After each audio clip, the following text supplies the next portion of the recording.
Welcome back to Things You Don't Know. I'm Dr. William Weaver. With me, as always, is our resident historian, Dr. Sean Deneen, Great to be here, folks. and our compatriot and co-host, Chandler Foster. Yeah, great to be here, folks. And I'm the person who's going to be asking the wait, what questions so you don't have to. Yeah. Okay, so today we're talking about one of the most famous superheroes in the world, Wonder Woman. Not just her powers, but why she exists, how she's changed, and what she means for feminism, politics, and pop culture. So this isn't just that she has a lasso and punches Nazis. No, no, no, no. You know me, I can't do that. It's never that simple, is it? Wonder Woman's history includes psychology experiments, World War II propaganda, feminist movements, and even a short, controversial stint at the United Nations. We'll look at how she was created, how her story shifted with trends in American culture, and why she became, and sometimes failed to be, a symbol of women's empowerment. Well, let's start at the very beginning. I would say that's a nice place to start. Who created Wonder Woman? Wonder Woman was created in 1941 by psychologist William Moulton Marston with art by H.G. Peter. She first appeared in All Star Comics number 8, cover dated December 1941, but released in January of 42.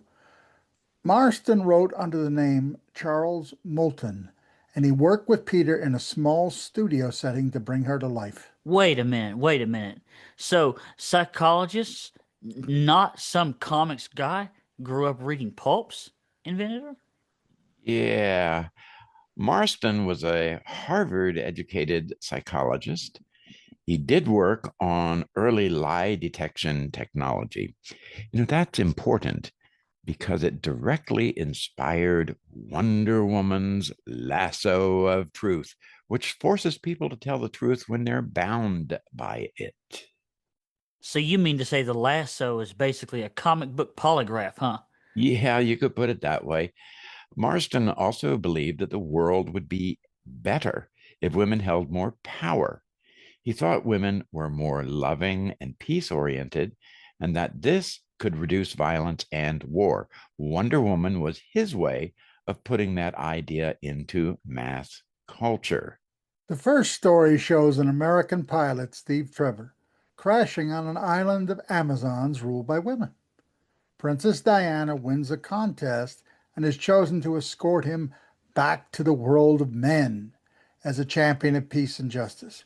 That foundation, a woman from a woman ruled society entering a male dominated world, is central to the character. And this was during World War II, wasn't it, Dr. Deneen? Yes, late 1941, the U.S. is on the edge of full entry into the war. Early Wonder Woman stories have her fighting Axis powers, saboteurs, and domestic threats. She's both a patriotic figure and an experiment in a powerful female hero during a very male dominated war narrative and time. Also, her creator lived in an unconventional household. Marston, his wife, Elizabeth Holloway Marston, and Olive Byrne lived together in a long term polyamorous arrangement. Both women influenced the character's look and personality. Historian Jill Lepore's book, The Secret History of Wonder Woman, digs into that. So from day one, Wonder Woman is connected to ideas about psychology, gender roles, and non-traditional family structures. That's already more complicated than most superhero origins. Let's talk about what makes Wonder Woman different from everybody else. Let's talk about her powers. What exactly can she do? Well, her core attributes include super strength and speed. Those are comparable to Superman in many versions. Her enhanced durability and combat skill, the lasso of truth, and her indestructible bracelets that can deflect bullets, a tiara that can be thrown like a boomerang, originally an invisible jet before she later gained the power of flight in many continuities.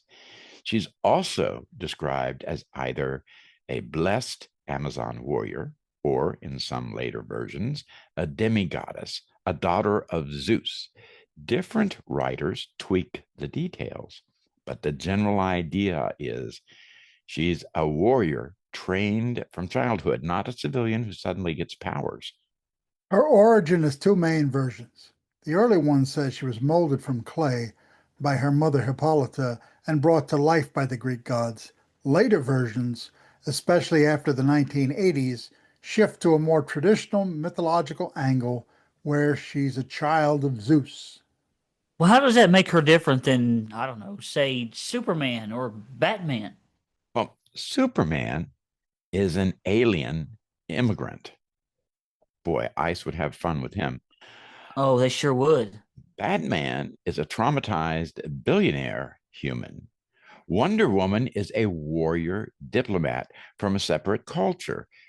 Her mission is not just fight crime, but to bring peace, justice, and understanding from Themyscira, the Amazon island, that's what that is, to the rest of the world. Her powers matter, but her values are as central as her strength. Also, truth is built into her entire concept. The lasso is a truth detector, and her stories often focus on moral dilemmas: war versus peace, justice versus vengeance, diplomacy versus force, more complex and more so than many other superhero comics. So she's not just female Superman, folks. She's carrying a whole philosophy about truth, love, and peace. You know, we always hear about early comic books being kind of wild. Was that the case for Wonder Woman as well? Yes, it was, Chandler. Hang on to your hats, folks. Early Wonder Woman comics in the 1940s have strong bondage imagery. Characters are tied up a lot, spanked, chained, gagged. This was intentional. Marston believed that submission to loving authority was healthy and that the ropes and chains symbolized that idea. But to modern readers, especially in a wartime context, it looks very sexualized and bizarre. At the same time, those stories also showed Wonder Woman leading troops, smashing tanks, and fighting Nazis. She worked as a wartime propaganda figure, patriotic, dressed in stars and stripes, punching fascists. She appeared in comics, newspaper strips, and even on war bond advertisements. So I guess you could say she's both a feminist experiment and a propaganda tool. Right.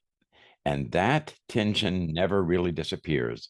Wonder Woman is always balancing: one, empowerment versus objectification; two, feminist symbol versus corporate brand; three, warrior versus peace advocate. Now, these conflicts start in the 1940s and they just keep echoing along. Well, what happens to Wonder Woman after the war? After World War II, superhero comics drop in popularity. DC keeps Wonder Woman going, but the tone changes. This is the so-called Silver Age of comics. Instead of fighting Nazis, she is involved in more domestic or romantic plots, contests for Steve Trevor's attention, fantasy stories, and lighter adventures. In the late 1960s is a major shift. Wonder Woman loses her powers and even her costume for several years and becomes a mod style martial arts spy in white jumpsuits. The idea was to modernize her, but it backfired. It basically turned the most famous female superhero into a powerless civilian. Well, you took the one big female superhero and made her a powerless little girl. That's really good timing, right as the women's movement is picking up. I'm sure Gloria Steinem was really happy about that. And you're exactly right. Second wave feminists were not impressed. One of them, Gloria Steinem, played a key role in pushing back. She grew up reading Wonder Woman and saw her as a symbol of female strength. In 1972, the first official issue of Ms. Magazine put Wonder Woman in full superhero costume on its cover with the slogan, Wonder Woman for President. It was a deliberate statement that this character should be powerful, not depowered. Soon after, DC restored her powers in her iconic costume. That decision is tied directly to feminist criticism and the visibility Ms. Magazine gave her. It is one of the clearest examples of activists influencing superhero continuity. So Wonder Woman isn't just shaped by her creators. She is also shaped by the feminist movement, reacting to how she's been written. What happens to her when we get into the 1980s and beyond? In 1985 and 86, DC does one of the great events of my childhood, a big line wide reboot with the so called Crisis on Infinite Earths. After that, writer and artist George Perez relaunches Wonder Woman in 1987. He leans heavily into Greek mythology, gods like Athena, Ares, Hera, and emphasizes Diana as both a warrior and a diplomat. She becomes an ambassador from Themyscira to the world of man, speaking at the United Nations, writing a book, and dealing with politics, not just battling supervillains. No, this era pushes three ideas. One, she's rooted in myth, not just American patriotism. Two, she's openly involved in international politics and peace efforts. Three, she's a founding member and often a moral center of the Justice League. So the 1980s version is closer to how many fans think of her today. Yeah, you're right, Chandler. Later writers develop her relationship with other heroes and make her more clearly a leader.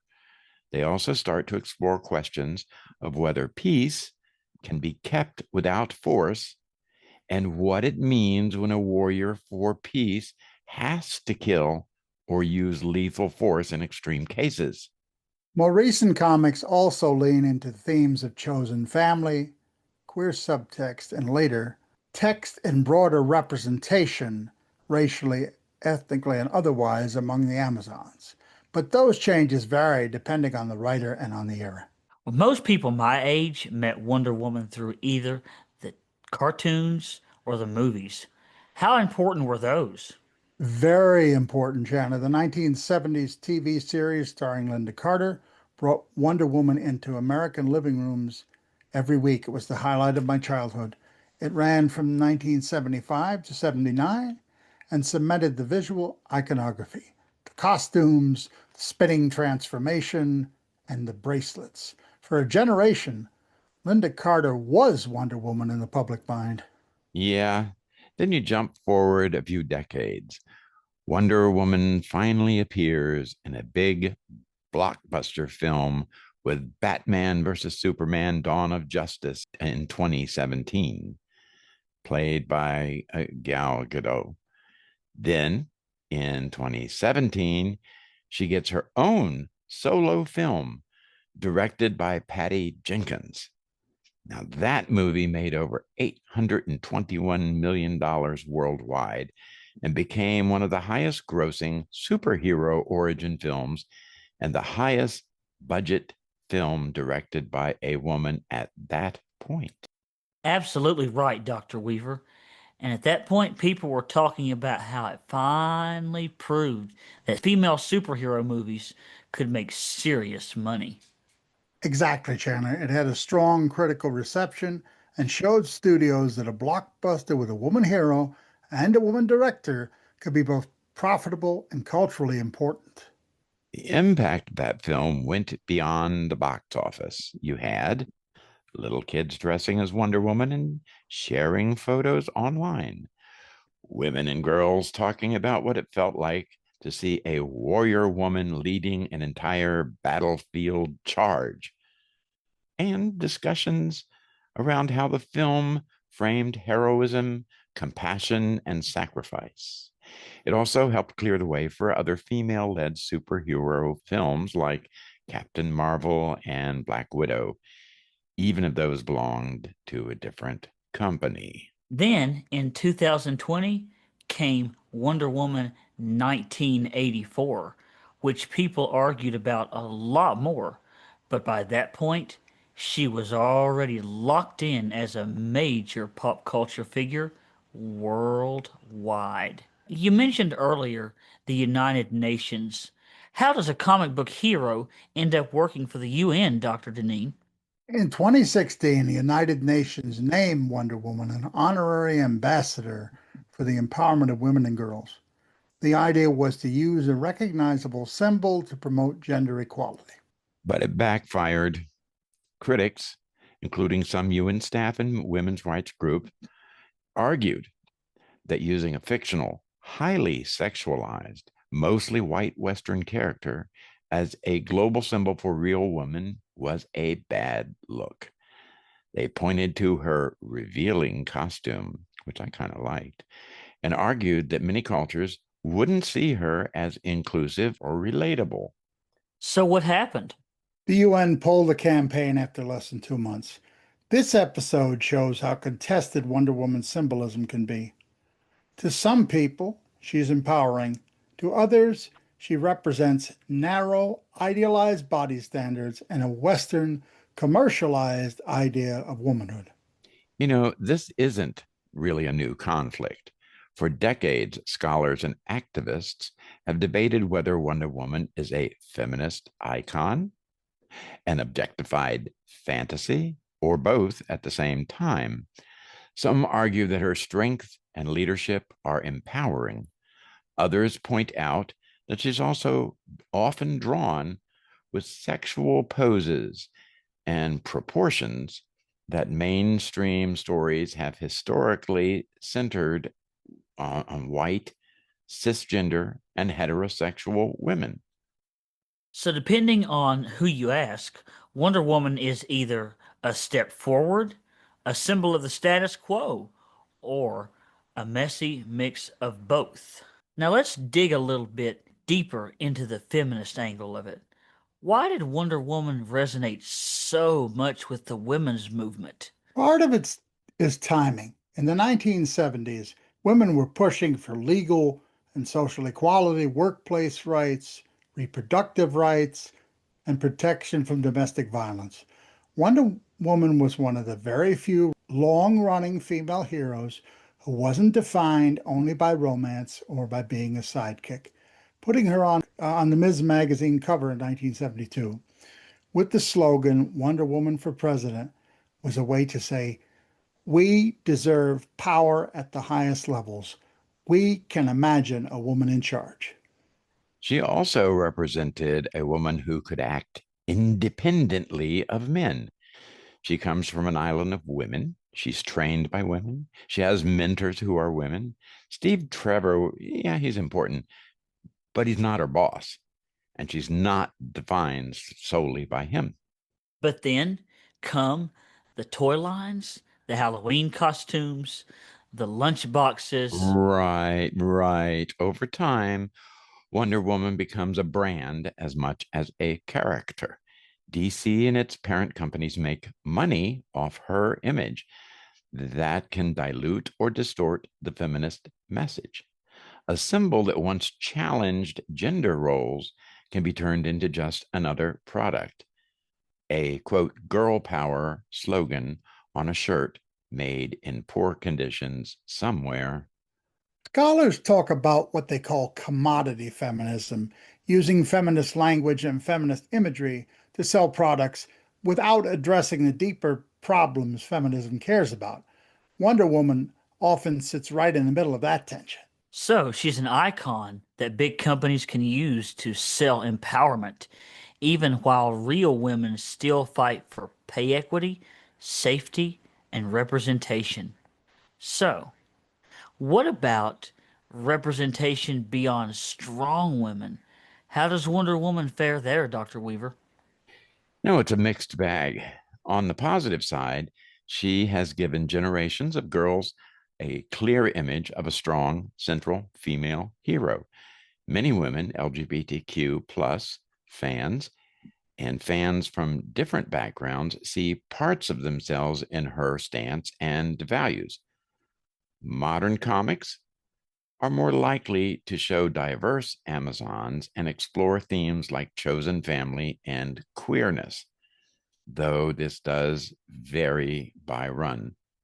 On the negative side, for much of her history, Wonder Woman was a white, conventionally attractive, and very idealized figure. Early and mid 20th century comics sometimes portrayed other cultures in stereotype ways. The body image she represents is often unrealistic, which can create pressure rather than comfort for some readers. So she opened a door, but the room behind that door still has a whole lot of limitations. Yeah, that's true. She's important, but she doesn't solve everything.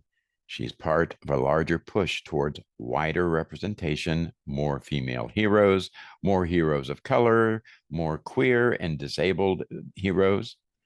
Wonder Woman's success helps show that audiences will embrace women as central heroes.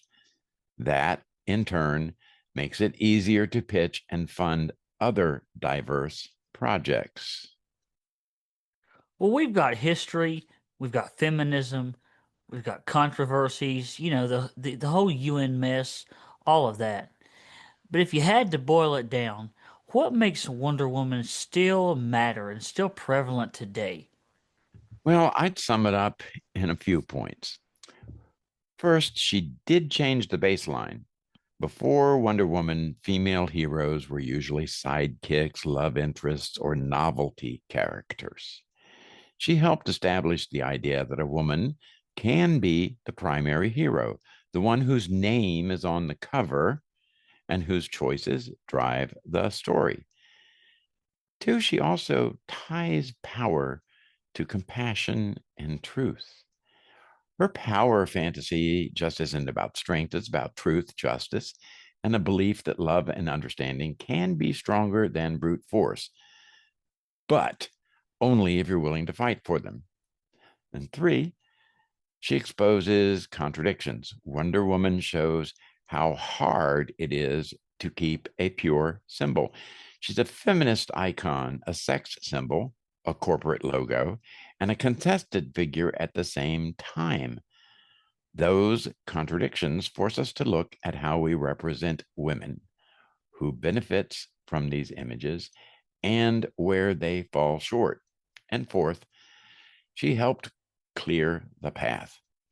Her ongoing popularity, especially in the 2017 movie, proves that large audiences will show up for a complex female led superhero story. That's crucial for the next generations of characters and creators. And she's kind of a mirror. Each era rewrites her to reflect its own ideas about gender, war, peace, and power. The 1940s need a patriotic Amazon punching fascists. The 1970s need a feminist icon on a magazine cover. The 2010s need a big budget film that can prove women can lead a blockbuster. And now, today, we need to stop and ask ourselves, who gets to be the hero and who gets to define exactly what empowerment looks like? Wonder Woman does not answer that for us, but she does keep the question alive. So, when you see Wonder Woman on a t shirt, a movie poster, or a Halloween costume, remember behind the costume is a story involving a psychologist, a polyamorous household, feminist movements, corporate branding, and global debates about what a strong woman should look like. She's a lot more than just a lasso and a catchphrase. She's a long running argument about power, gender, and truth. And now, if you hear somebody say, it's just a comic book character, then you'll know that they're missing about 80 years of context, that's all. All righty. Well, listen, that's all for this episode of Things You Don't Know. If you've enjoyed this deep dive into Wonder Woman. Share the show with a friend and let us know which other heroes or cultural icons you want us to unpack. Thanks for listening, folks, and we'll see you next time. Goodbye, everybody.